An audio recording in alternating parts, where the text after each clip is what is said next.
Here we have a grasshopper dissection for my zoology students, Biol 182 here at Golden West College in Huntington Beach, California. We'll be looking into three general body regions on this view. This is our dorsal view, and here we have the head, here we have the thorax, and here we have the abdomen. Now another thing we can see very clearly here, we won't be able to see on the other views, is the antenna.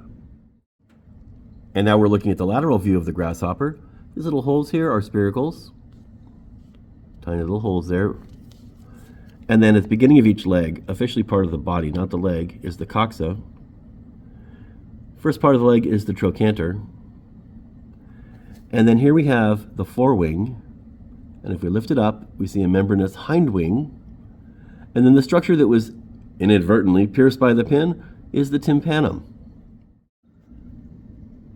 Grasshoppers have a very complex mouth. We're going to look at a couple of pieces here. This top lip is called the labrum. And then here we have a maxillary palp. And then on the bottom we have a labial palp. And then this little flap right here is a labium. It's the bottom lip.